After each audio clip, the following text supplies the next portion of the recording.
Hey. So we're taking a look at how I'm using the Slate Everything bundle to make my projects better. We're up here looking at this project, Fail Me. This is on my YouTube channel. Check it out if you want. So the first thing we're going to talk about specifically is the analog modeling. And so I should say we're modeling consoles and we're modeling a little bit of analog tape, kind of dropping on some channels throughout the mix. So the analog consoles is, for me, keep in mind I'm wrong about everything all the time, constantly. So if I just say something wrong, no problem, point it out down there for me, please. Preach. So, but the analog consoles for me, what we're doing is adding a bit of flavor in the harmonic world side of all the stuff we do. To me, to my understanding and in my experience, that's where that's what I seem to pick up from the analog consoles.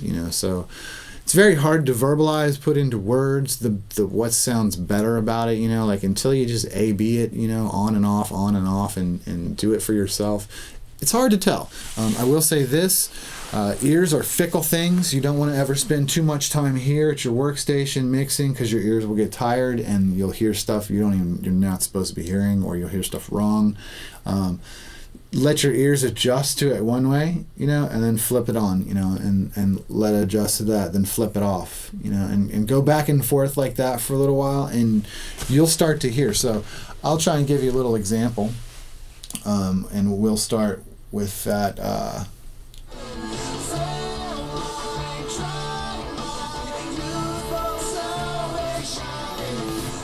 So right now the console is off. Right here, if you look up here, right here is the group bypass. We're bypassed. If this is lit up, this guy's bypassed. So I'm going to kick this track on and I'm going to let it play for a little while, and we are going to go ahead and let that loose and see what we think about that.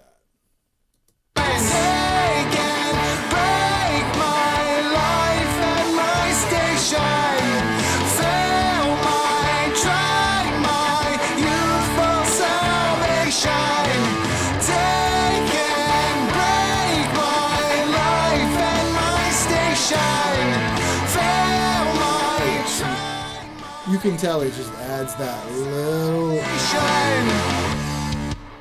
it's like that little perfect bit of color.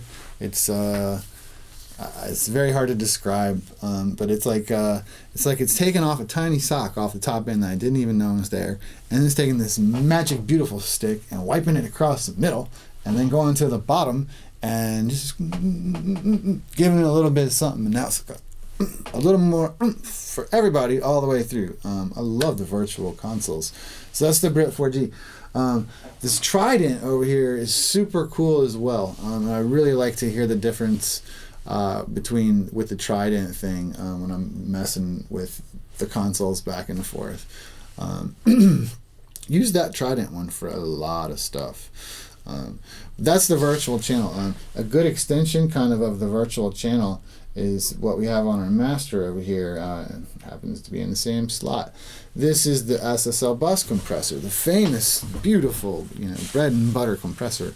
And that guy we always throw on there with one of their presets is usually just fine. I sometimes back off of the input gain. I like for it to hit somewhere around that -3 dB, 2 to 3. This one's hitting, just over 2.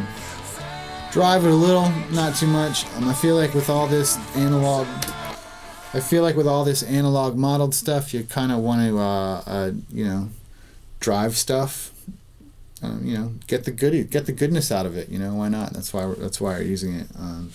But that's often how I am. But overall, these are the things. It's very subtle. It's the subtle details that separate an amateur mix from a pro mix. Because all those little details add up to a big, fat, in-your-face slamming track. After that, we've got, I think I'm doing some parallel compression. That's what's going on here. So that's another topic altogether. You can look it up. And lastly, the last thing on this master bus is their Slate's mastering plugin, which I used to do it all in a different file, and my workflow is changing up. But we're out of time for this video. We've kind of hit a little bit on that console stuff and how I'm using. So I mean, the whole project runs through a console, and that's the basis and the foundation for everything. Some of it even runs through a lot of virtual tape machines. But like I said, you start in a place where you're adding as much harmonic richness and tonality and variability as you can, and hopefully the idea is that you start there and you end in a place that's interesting. So tune into the next one. Subscribe if you want to never miss all these little goodies that are going to come flowing out of this workstation, and we'll keep you up to date. Thank you. Ciao.